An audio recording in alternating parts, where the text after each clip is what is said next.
Let's talk about Cocos Keeling Islands. What do you need to know before you visit? So, Cocos Islands are a Western Australian territory as well as Indian Ocean territory. It has 24 islands with 3 main islands. The main way to get here is flying in from Perth. Only flights departing from Perth to Cocos Islands twice a week, and only Virgin Australia fly here. West Island is 12 kilometers long. Rumabaru Jetty, where ferry departs, which is located 3.5 kilometers from the settlement towards north. Check bus timetable once arrive or hire your own vehicle. Ideal to book in advance as limited availability. Cars you can hire from $80 per day. Scooter or e-bike $50 per day. Push bikes are available to rent for $20 per day, but when it's windy, it's really hard to cycle over there.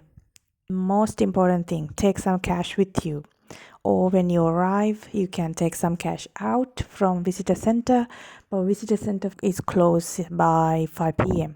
So if you arrive after 5 p.m. you better have some cash with you. They use Australian dollars.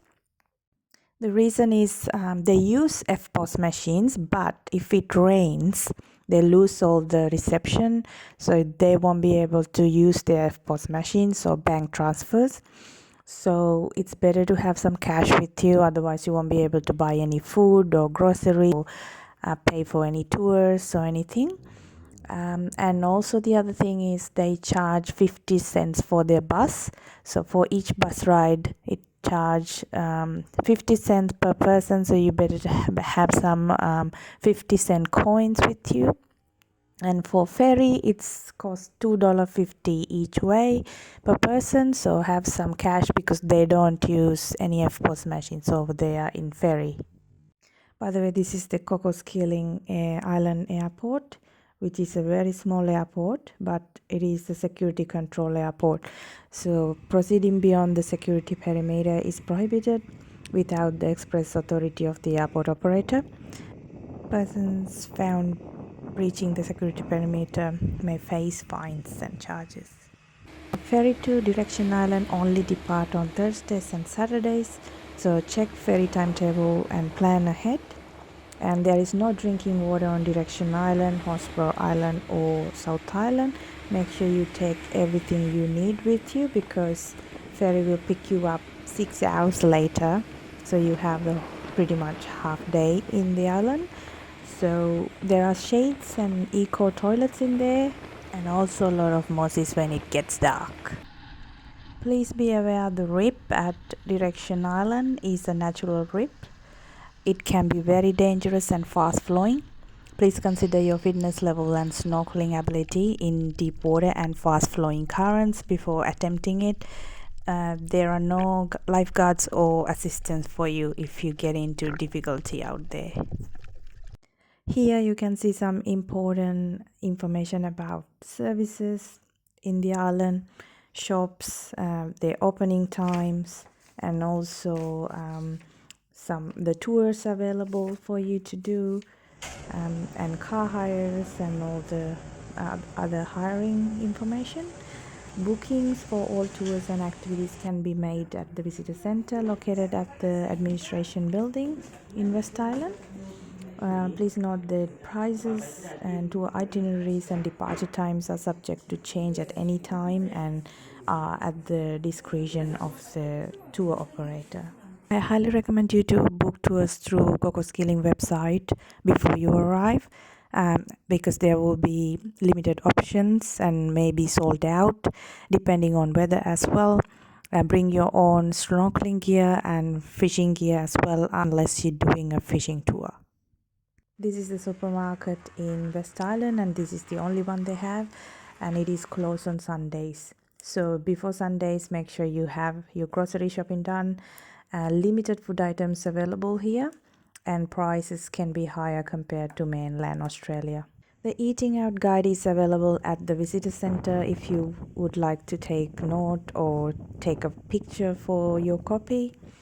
Limited options of meals.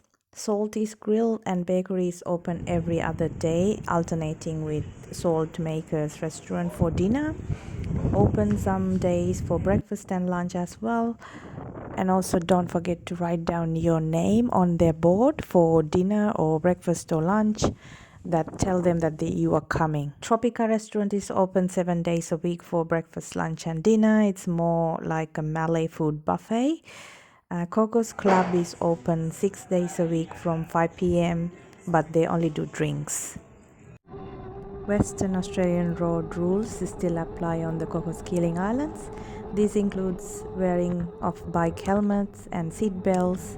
The speed limit is 30 km per hour around the settlement areas and 50 km per hour elsewhere. Accommodation booked through Cocos Keeling Island website. That's the only way you can get accommodation. And usually they leave accommodation unlocked, so you won't get any key to open or close the accommodation. It's a pretty safe island. There's no theft or anything, so you can leave your stuff in your cottage or in your apartment unlocked.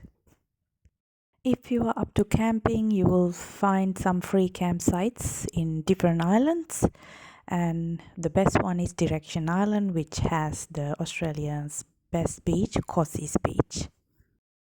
Also, you can stay at Home Island at Clooney's Ross House, who used to own this island. Something to remember. Seawalls constructed with sandbags are used as erosion control along the foreshore areas of both West Island and Home Island. So please do not climb on the sandbags as they may be slippery or unstable and could result in injury. Please use the stairway access to the beach where possible.